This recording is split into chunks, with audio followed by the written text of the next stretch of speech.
Nació en Montevideo el 6 de enero de 1936. Es abogado, periodista, escritor y político uruguayo. Desde diciembre del 2019 es secretario general del Partido Colorado. Fue presidente de la República en 2 periodos.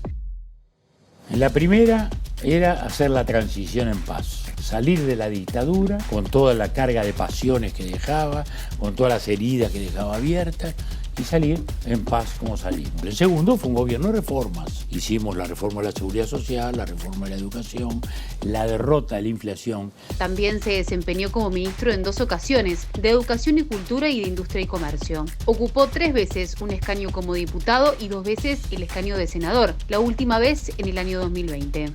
Es miembro del sector ballista del Partido Colorado. Es autor de varios ensayos sobre temas de historia contemporánea de Uruguay, un intelectual, un amante de la historia. Estudió en la Escuela Eliseo Olbio Fernández. En 1955 ingresó a la Universidad de la República y se recibió como doctor en Derecho y Ciencias Sociales en 1961. A mí de la política me encantan dos cosas. Una, la administración. Tuve la suerte muy joven de ser ministro, ministro de Industria, ministro de Educación, entonces la administración me encanta. 2 periodos de presidencia. La otra cosa que me encanta es esa, salir a la calle, recorrer. Está casado con Marta Canesa, con quien tiene 2 hijos, Julio Luis y Emma, y es abuelo de 4 nietos. Amante de Peñarol, reside en la zona de Punta Carretas, donde vive hace muchísimos años. Con más de 84 años tiene una carrera que le permite posicionarse como uno de los políticos más reconocidos de Uruguay y fuera de fronteras.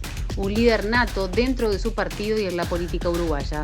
Un hombre con temperamento y una vasta trayectoria que supo reinventarse desde el lugar que le ha tocado jugar. Hoy nos reinventamos con Julio María Sanguinetti.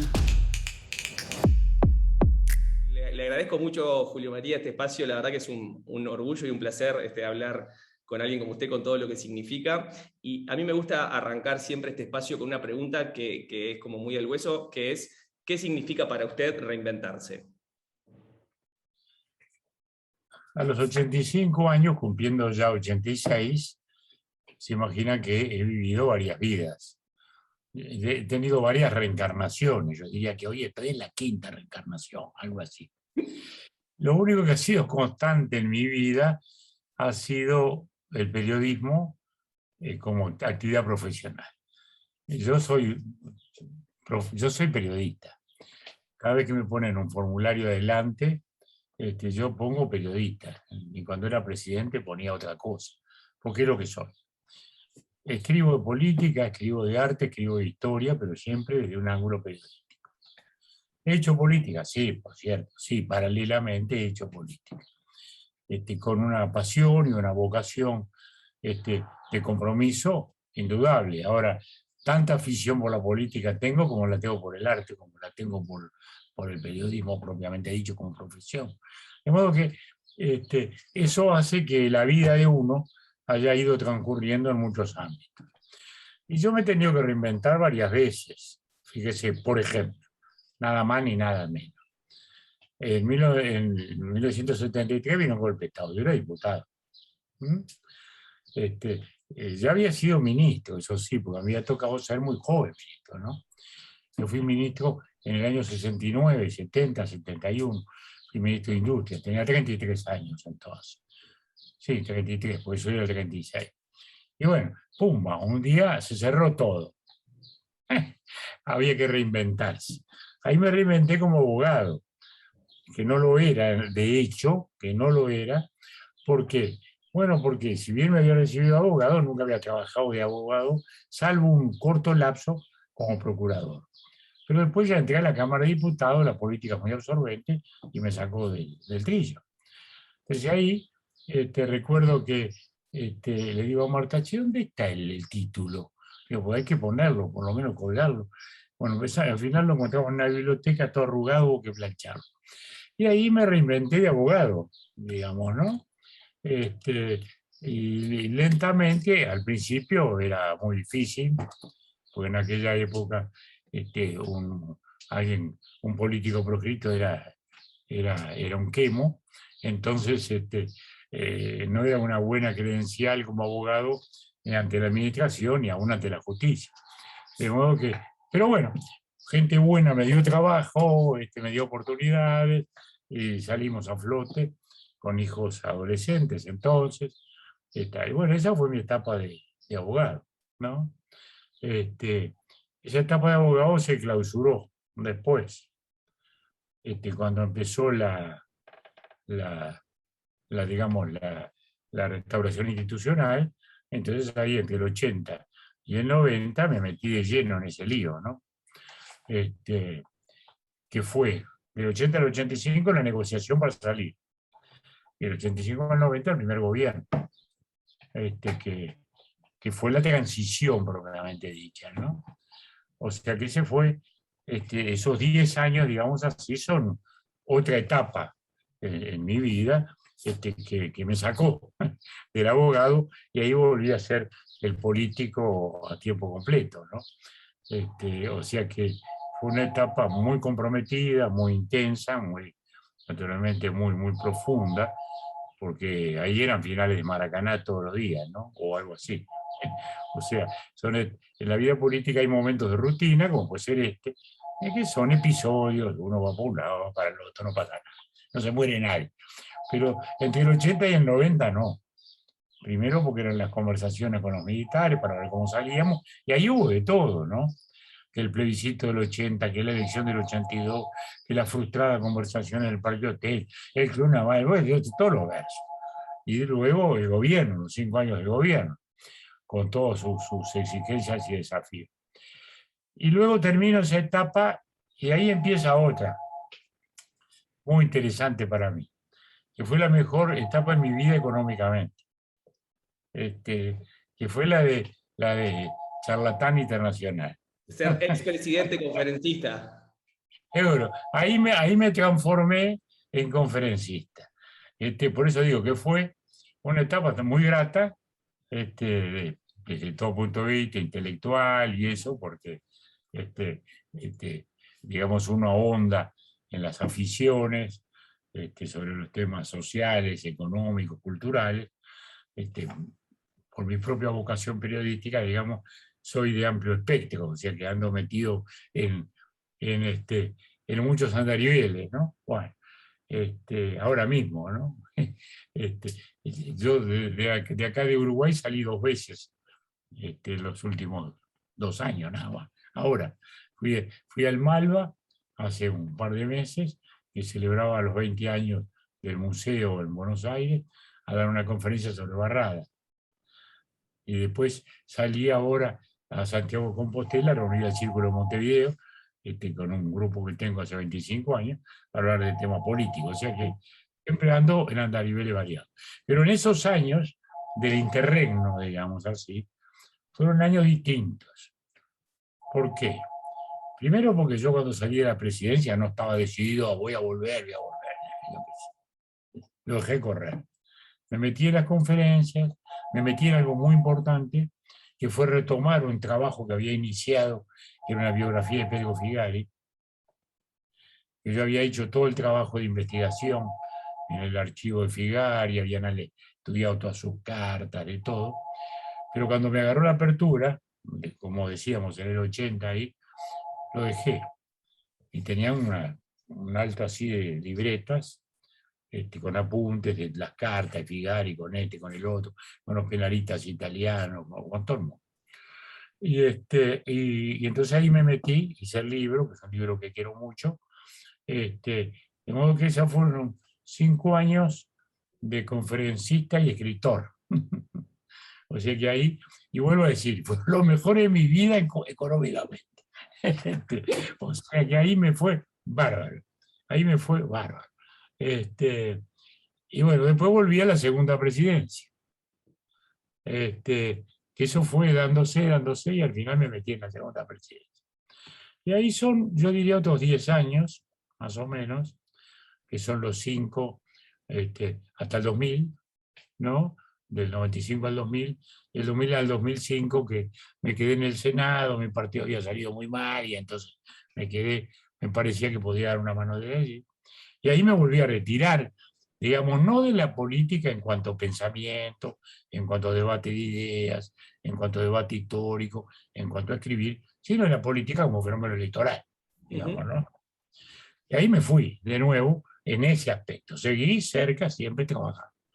Y después vino esta última etapa en la cual también tuve que reinventarme de nuevo y bueno, y modestamente lanzar la idea de la coalición, cuando le pedí a Lacalle y a Larrañaga una reunión conjunta, que allá en el mayo del 2018 hubo mucho ruido, mucha cosa, y por suerte. Y ahí fue otra etapa en la cual, bueno, reinicié, digamos así, una vida política activa que me mantiene todavía hoy, ¿no? Usted me dirá, ¿es lo que siento mejor? No, tendría ganas de volver a reinventarme para seguir escribiendo.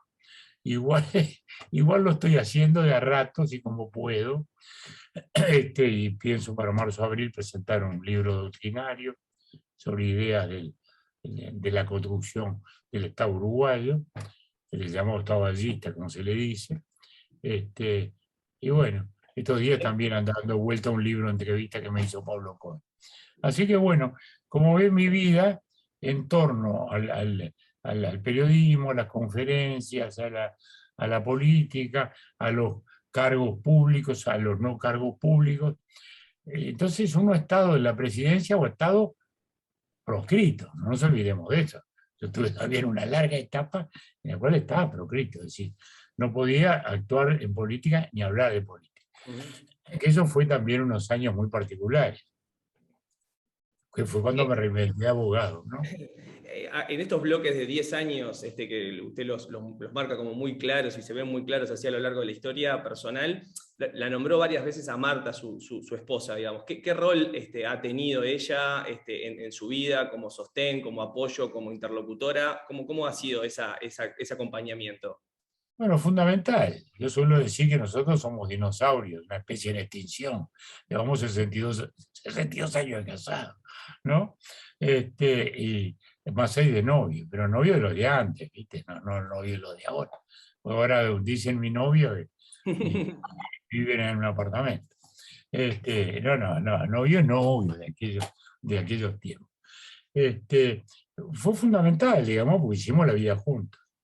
Cuando nos casamos, yo todavía no me había recibido abogado y ella no se había recibido todavía de profesora en el Instituto Ortiz. Nos casamos, alquilamos un apartamentito ahí a Donau y Andes. Ella trabajaba ya de adscrita en la femenina, donde había ido. Marta hizo la escuela en el liceo francés y el liceo en la femenina, en el público. Yo lo mismo, yo hice la escuela en el Elbio Fernández y el liceo en el Rodó, el liceo número 1 público. Después en el Vázquez Acevedo. Hicimos una vida juntos. O sea que si algo vale la experiencia, es decir a los muchachos que no sean apresurados, ¿no? Ni se apresuren en creerse que están enamorados, ni se apresuren en creerse que todo se terminó. Digo, la vida tiene su ritmo, ¿no? ¿Verdad? Y hay etapas, digo, ¿no? Cuando uno conoce a una chica, bueno, de pronto viene una etapa de deslumbramiento, de pasión, de atracción, ¿no? El amor es otra historia. El amor solo lo mide el tiempo, ¿no? Porque el amor es cuando pasa la pasión inicial, ¿no? Que persiste. Si no, no era un amor, era otra historia. Era una atracción sexual o personal o un deslumbramiento personal, cosa que pasa. Y después, de pronto, viene el aburrimiento y estamos fritos, ¿no? Bueno, ese es el otro tema, ¿no? Yo creo que el matrimonio, además, es un largo proceso de construcción con objetivos en cada etapa que le permitan a uno llenar la vida, porque la amenaza del matrimonio es el aburrimiento, o a veces la incomprensión o la inadaptación, ¿no? Cuando empiezan los debates, cuando empiezan las palabras. Yo soy un cultor de la palabra, como Octavio Paz, ¿no? Creo en la palabra en todo. En el matrimonio también. Si la palabra se degrada, después se degrada todo, ¿no? Entonces, ¿por qué? Porque la palabra es el respeto, es el modo de pensar. De modo que, bueno, el matrimonio en mi caso ha sido muy importante. Ya la nueva generación es distinta. Mis hijos se casaron, se divorciaron, volvieron a casar, y mis nietos ya ni se casan, así que ya es otro. es otro mundo, ¿no? Y ese compañero de ruta a nivel personal, que usted lo vivió en el matrimonio con Marta, a veces uno mirando las posiciones políticas, como en su caso la presidencia, 2 veces inclusive, lo tiende a ver como muy solitario, digamos, como puestos muy solitarios, ¿no? Sobre todo la toma de decisiones. ¿Con quién, siendo presidente, uno contrapone toma de decisiones? ¿Con quién consulta? ¿Quién es esa almohada a la que ir a buscar consejos para ver si en cargos tan preponderantes uno está tomando la decisión correcta? Bueno, mire, yo nunca me sentí solitario. Siempre se habla de la soledad del poder, solemnemente. Yo nunca me sentí solidario porque siempre compartí responsabilidad. Por supuesto, cuando tenía que asumir la personal, la asumí. También le digo una cosa, yo empecé muy joven. Estoy seguro, tenía 26 años cuando fui diputado, 27 cuando asumí. Entonces tenía 33 cuando fui ministro. Después vino los 10 años del golpe, 11 años del golpe. O sea que cuando yo fui a la presidencia, yo era el más veterano de todo lo que había alrededor mío en el Estado, digamos, porque yo había sido ministro 2 veces. Entonces, eso a uno le da, digamos, una aproximación, una capacidad de decisión, a uno le da el acostumbramiento a la toma de responsabilidades. Eh, y eso, y también al modo de trabajo, porque uno trabaja con equipos, ¿no? O trabaja con asesores, ¿no? Y uno elige, de modo que tampoco se actúa en una soledad absoluta. Después uno tiene que tomar la decisión. De pronto en el equipo hay 3 que le dicen una cosa y 2 que le dicen otra. Y después uno tiene que decidir, eso es verdad. Pero digo, el que trabaja en solitario no, no es, me parece que no es lo mejor, por lo menos no fue lo mío nunca, ¿no? Y en esos momentos, o ese equipo que a usted lo rodea, o lo rodeó, digamos, también en momentos difíciles fue un sostén, en su caso particular, el retomar la presidencia No, democrática. es fundamental, eso es fundamental, ¿Mm? porque en un lugar de decisión, sobre todo en las cosas fundamentales, uno no puede trabajar sin el sostén de gente, porque a su vez, ¿qué pasa? Cuando uno está en la cabeza, yo creo que le pasa a veces lo mismo también en las empresas, ¿no? Porque el día a día se traga la mirada a largo plazo, ¿no? El día a día, ¿no? Y en los cargos públicos también, o en la política también, el día a día es muy absorbente, muy exigente, pasa esto, pasa el otro. De pronto no son cosas importantes, pero son todas urgentes. O son personales, que uno quiere atender, a alguien que le pide algo porque está en una situación de desvalimiento. Usted ni se imagina. A veces la gente mira de afuera y me dice, no, yo te veo, andás para arriba y para abajo. A mí lo del andar arriba y abajo que me ven es lo que menos me cansa. Como estar ahora acá. Yo ahora me divierto conversar. ¿No? Muy bien. ¿Por qué? Porque es agradable conversar. Lo que nadie ve es lo otro. Las reuniones, el buscar consensos, el calmar a uno que está exaltado, explicarle a otro que se está equivocando. Y después la cosa individual, ¿no? Lo llama un amigo que tiene un lío en la mutualista porque no le hacen caso, y uno tiene que ser la rueda auxiliar para tratar de superar esas imperfecciones de todos los sistemas, ¿no? Y seguro, como uno conoce a mucha gente, llama a este, llama al otro, y yo tengo, no sé, póngale 5 o 6 conversaciones diarias que empiezan siempre igual. Mirá, Julio, tengo un lío, como vos conocés tanta gente, no puedes darme una mano en. Bueno, y ahí viene uno y ahí viene el otro, ¿no? Bueno, todo eso es muy. Pero ese día a día también a uno le impide bajar la pelota, mirar la distancia. Y ese es un tema muy importante en el gobierno o en una empresa también. Una empresa no decide una inversión para hoy, la decide para lo que es su plazo de amortización del bien que está comprando. Puede ser 10 años, puede ser 20, ¿no? Son muy importantes. Por ejemplo, en la primera presidencia nuestra, que el gran tema era la transición, la caducidad, todos los grandes días. Nosotros arrancamos con dos leyes que propusimos, que estudiamos y propusimos, que entonces nadie ni le dio mucho caso. Una es la ley forestal, otra fue la ley de zona franca. En aquel momento era nada, una ley, ¿no? Incluso la ley forestal, cuando yo hablaba me decía, bueno, sí, está bien, presidente, pero los arbolitos lo van a ver los nietos, ¿no? Así que no se caliente, está bien. Bueno, hoy están los arbolitos, están todo lo que está. Pero bueno, digo, eso es la mirada a largo plazo que uno no tiene que perder, ¿no? Que esa es la que permite cosas que solo se hacen en el correr de los años en la medida que se logre continuidad. Que ese es un gran tema, ese es un gran tema de nuestra cultura, digamos, ¿no? Pero digo nuestra cultura, digo no uruguaya, digo un poco los latinos. Los latinos son muy agonistas, ¿no? Queremos todo para el lunes y si el viernes ya no está, ya estamos frustrados, ¿no? Bueno, y no es así, nos cuesta esa mirada que tienen los chinos, por ejemplo, ¿no? Que piensan en Más largoplacista. piensan en siglos, ¿no? Aquello que, aquella famosa respuesta de Chou En-lai, cuando le dijeron, bueno, usted es un revolucionario. Sí, sí, bueno, ¿y qué piensa de la Revolución Francesa? Y dice, no, todavía faltan años para mirarla en perspectiva, ¿no? Y razonamiento chino. Bueno, entonces... Pero, me quiero quedar con esto de las leyes que usted decía, porque me parece importante estas leyes, la que usted mencionaba ahora, la ley de zonas francas y forestales. Muchas veces uno las personaliza mucho en alguien, ¿no? En el presidente de turno, por decirlo de alguna manera. ¿Cómo, y muchas otras tantas, ¿no? que recaen sobre la persona? Esta fue la ley de Julio María de tal año. ¿Cómo uno se blinda a nivel, o cómo ha logrado usted blindarse a nivel personal para no dejarse afectar, o sí, quizás, de ataques personales, de esa veces esa cuestión que tiene mucho el político, de estar de un bando y del otro, y de ser muy bala de cañón en eso, digamos? Bueno, uno no se termina de blindar nunca en la medida que siempre un balazo hiere, ¿no?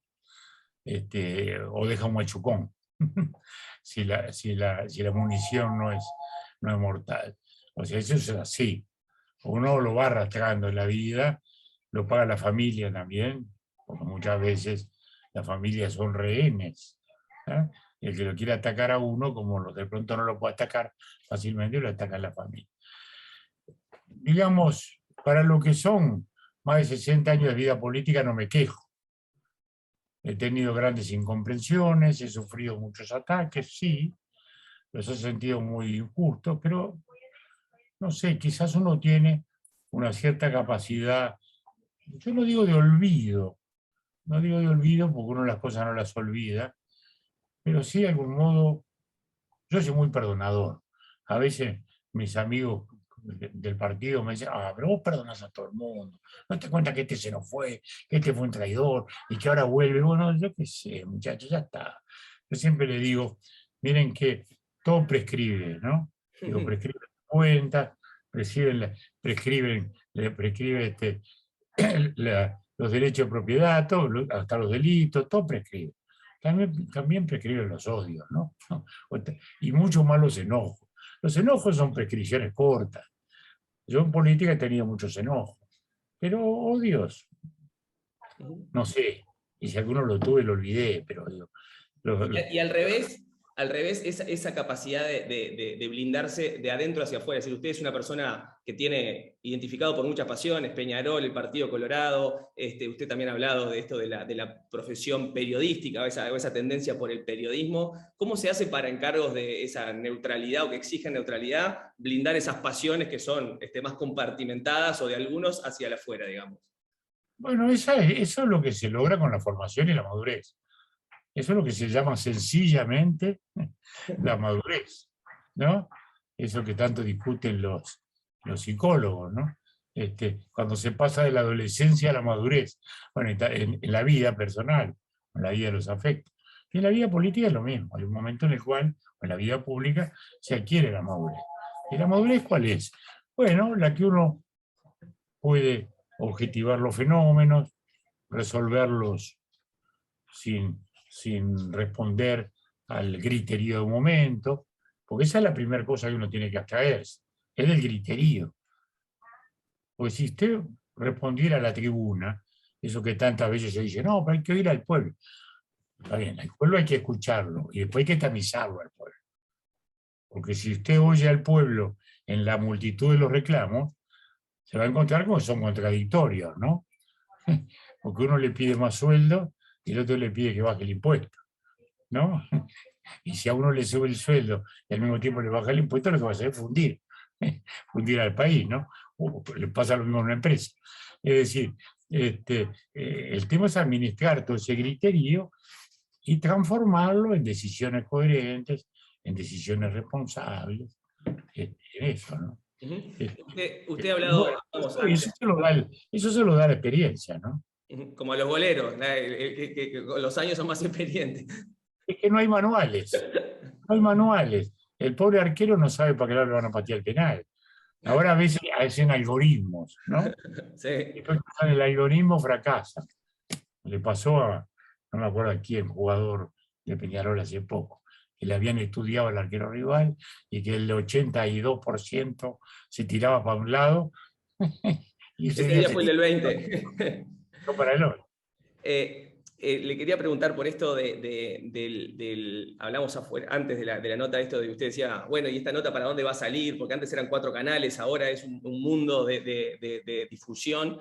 Yendo al mundo político, 60 años de las formas viejas de hacer política y las formas nuevas de hacer política y en esto de la reinvención. ¿Qué cosas usted valora como positivas de los cambios que ha vivido, de la nueva forma de hacer política, que dice, bueno, esto realmente es un logro del sistema político? Y a la inversa, ¿qué cosas de esas añoranzas más del pasado que habría que retomar un poquito y traerlas a la forma de hacer política actual? Bueno, yo diría que cuando se dice política hay que entender, yo diría hay que decir historia. ¿Mm?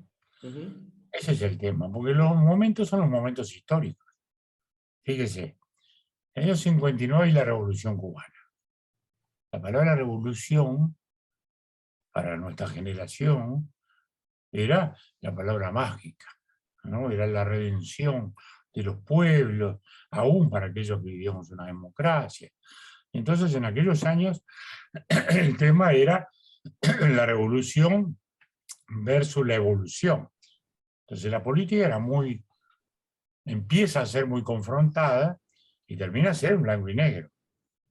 O éramos revolucionarios o éramos pacifistas, o éramos evolucionistas, o tomábamos las armas, como la tomaron muchos en toda América Latina, o nos abrazábamos a la ley, como lo hicimos otros, ¿no? O sea, esas fueron épocas blanco y negro, ¿no? Después vinieron otras épocas en las cuales las cosas cambiaron, y tuvimos tiempos de reconciliación. Pero esos son estados de ánimo y de preocupación que hacen al contenido de la política. Los contenidos son distintos, ¿no? Por ejemplo, ahora, ¿cuál es el contenido de la política? O debería ser el contenido de la política. O lo es aunque no nos guste, aunque nos distraigamos. ¿Cómo administramos un cambio de civilización de una economía industrial o postindustrial a una economía digital? Que cambió todo. Como dice usted, cambió todo, ¿no? Entonces, de la época en que solo había diarios y solo había radio, ¿no? A esto es un cambio muy fuerte. Pero ahora cambiaron los empleos, cambió el concepto de riqueza, ¿no? Etcétera, etcétera, etcétera. Entonces, el gran contenido hoy, ¿cuál es? Ver cómo sobrevivimos o nos adaptamos a una nueva civilización. Son cambios civilizatorios los que estamos viviendo. Hacia un mundo digital, un mundo diferente en todo. Basta ver quiénes son los ricos del mundo, ¿no? Antes eran los banqueros como Rockefeller, o los que fabricaban automóviles como Ford, o los que producían acero como los Krupp, ¿no? Y ahora son los Bill Gates o los Zuckerberg, que tienen plataformas digitales y cosas así. Así que, si cambió la riqueza, bueno, cambió todo, ¿no? Bueno. Entonces, el gran desafío de la política son los contenidos. Ahora, pues, luego están los métodos, cómo se hace. Pero no olvidemos esto. Al final lo hacemos los seres humanos. Y eso es lo intransferible. Porque las máquinas nos podrán dar respuesta, pero la pregunta la ponemos nosotros, ¿no? Entonces, ese es el punto. Los humanos siempre vamos a tener pasiones, sentimientos, aspiraciones, sueños. A veces ha habido utopías, Platón, Saint-Simon, imaginaban Saint-Simon, por ejemplo, imaginaba que la política podía ser toda científica, toda objetiva, ¿no? Se razona, se decide científicamente, se hace esto. Prescindimos de ambiciones, de engaños, de demagogia, está fantástico. Era un sueño, era un sueño. A veces uno lo ve también en pensadores que razonan desde la academia, o a veces en empresarios que razonan desde la economía y dicen, bueno, pero si hay que hacer esto, ¿por qué no se puede hacer? No se puede hacer porque de repente medio pueblo no está a favor. Y bueno, es una democracia. O sea, a mí no me gusta, pero me lo tengo que aguantar, por ejemplo, por decir algo, ¿no? Es decir, entonces hay que, los modos son naturalmente muy distintos. Fíjense, yo entré a un diario con 17 años. Mi líder y jefe, del cual que fue el que me deslumbró y me hizo entrar a la política, era Luis Valle. Era periodista desde que nació dentro del diario El Día. No se había adaptado a la máquina de escribir. Y escribía unas partillitas a mano. Y yo, que era ya de la Academia Piman, de lo que escribíamos hasta la palabra por minuto, él se las pasaba. Después nos vino a nosotros la máquina eléctrica. Y después la computadora. Y nos tuvo que adoptar. La imprenta primero era en caliente, con plomo y tipo de plomo. La linotipo era una marmita de plomo bullente ahí, que luego se congelaba. Después vino ya la offset y cambió todo, ¿no? Fíjense las fotos. Cuando yo salía de periodista joven, teníamos que ahorrar rollo, ¿no? Porque a veces, seguro, el fotógrafo, me acuerdo Humberto, que era un gran fotógrafo, con el cual salíamos y me hacía así, me decía que le quedaban solo dos fotos. Y que no nos regalaran. Y ahora son 4.000 fotos, ¿no? Y siempre va a haber alguna razonablemente buena, ¿no? O sea, los métodos han cambiado todos, pero al final los contenidos son lo que nos pone delante de la historia y la sustancia humana sigue siendo intransferible. Está muy bueno. Pensando para atrás, ¿cuáles sienten que han sido las huellas, esos sellos personales de Julio María Sanguinetti que usted ha dejado en los lugares por donde pasó? Si tuviera que definir como las 3 principales huellas que ha dejado, ¿cómo las definiría? Para mí eso es difícil decirlo, ¿no? Porque cada uno valora una cosa en cierto momento. Después la historia, y soy suficiente aficionado a la historia como para saber que cada generación escribe distinta la historia, ¿no? Porque lo que en algún momento se jugó de un modo y se jugó del otro, ¿no? Latorre fue un dictador y dio un golpe de Estado en 1876. E hizo la reforma, pero hizo la reforma escolar con José Pedro Varela. Entonces todos los muchachos liberales y democráticos de la época lo odiaban, ¿no? Lo odiaban, decían las cosas más espantosas. A José Pedro Varela también le dijeron las cosas más espantosas a sus amigos, Carlos María Ramírez, en fin, le quitaron el saludo, lo odiaba. Hoy, 100 años después, sabemos que José Pedro Varela cambió el país y que Latorre habrá sido dictador, pero no hizo malas cosas necesariamente, ¿no? O sea que la perspectiva del tiempo va cambiando. Entonces uno dice, en cada cosa uno dejó algún sello, de algún modo, según las épocas. Entonces uno dice, en la primera presidencia, por ejemplo, las 2 grandes leyes que hablé, si lo miramos del ángulo económico, o los centros CAIF, si lo miramos desde el lado social, o el cambio en paz, si lo miramos del lado político. Y en cada cosa alguien le dirá, bueno, en esto faltó, en esto sobró, pues luego vienen las perspectivas distintas. Lo que sí está claro es que quizás lo que uno le queda como político es que uno no ha pasado en vano, para bien o para lo que sea, son rasgos fuertes, ¿no? ¿Y sus amigos qué dirían? ¿Y sus amigos qué dirían? ¿Quién? Sus amigos, las personas más cercanas, los que los conocen más, esos que están más en el día a día, en la intimidad, por decirlo de alguna manera, ¿qué dicen? ¿Cómo lo recuerdan? Mira, a mí me dicen muchas cosas, no me recuerdan porque estoy vivo. Bueno, pero ¿cómo lo valoran, digamos? Recuérdanme.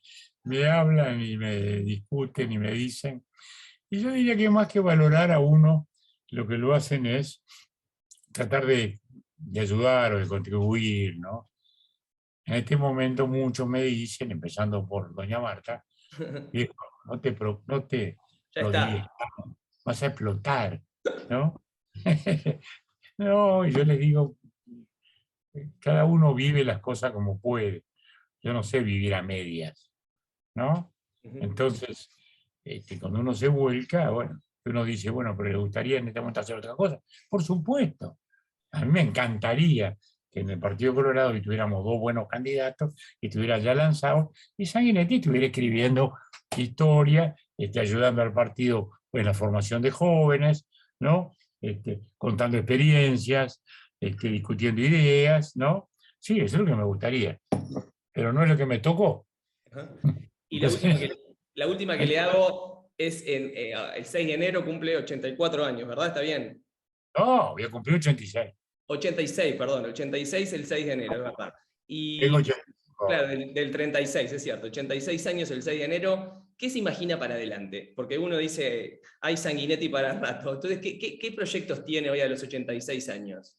Mira, yo nunca, tengo siempre muchos proyectos, siempre, siempre, y no tengo tiempo para angustiarme, porque alguna gente dice, Cristal, y la edad, mira, yo la edad, no sé, la vivo, me he ido adaptando a ella, no es que lástima que no puedo hacer esto o lo otro, o bajar una escalera corriendo, como lo hacía antes. No sé, me he ido adaptando fácilmente. Pero como siempre he tenido una actividad muy plena, muy fuerte, muy comprometida, digo, no tengo tiempo psicológico para distraerme con preocupaciones. Proyectos, tengo varios. Proyectos tengo varios. Tengo bueno, proyectos de escritura, digamos así. Tengo dos. Uno que es un libro doctrinario de las ideas fundamentales que mencionamos hace un rato, que el Partido Colorado aportó al país, a la construcción del Estado. Otro es una perspectiva histórica del año 1828, que es un año para mí fundamental en la región, no en Uruguay, en la región. Pues el año en que la Argentina se bifurca y se parte, esa famosa grieta de que hablan, para mí empieza en 1828, cuando Lavalle fusila a Dorrego. Y ahí empieza la Argentina, el que gana fusila y el que vuelve refusila y así. Y al mismo tiempo en Brasil, que era una batalla entre la unidad que había generado la monarquía, porque a veces nos olvidamos de que Brasil fue la única monarquía latinoamericana, fue una monarquía, tuvo emperador, y no lo tuvo 3 días, no lo tuvo 3 días, tuvo rey y emperador, ¿eh? Rey de Portugal, rey de Brasil y emperador de Brasil, ¿no? Y lo tuvo hasta 1889, no en el siglo XVII. ¿Eh? O sea, acá estábamos ya lejos de un tránsito histórico, teníamos ya a esa altura 150 años de historia, 130 años de historia, y allá todavía había un rey o un emperador. Entonces, era una tensión entre los independentismos locales, como Río Grande, que quería emanciparse de Río de Janeiro, y todo eso, a su vez, coagula en nuestra independencia, ¿no? Que no fue una casualidad, como a veces dice, ni un invento inglés, como dicen los que no miran y estudian en profundidad.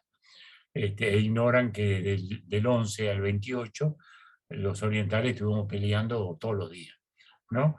Con los porteños a veces, con los portugueses a veces, con los brasileños a veces, con todo el mundo. Muy bien. Entonces, ese es El otro libro problema. es un proyecto de ese libro. ¿Y a nivel ¿Eh? personal? Bueno, yo junté muchas cosas ya y eso, vamos a ver, espero que me dé el tiempo. Por eso digo, estoy diciendo que me liberen de unas cosas para ocuparme de otras. Perfecto.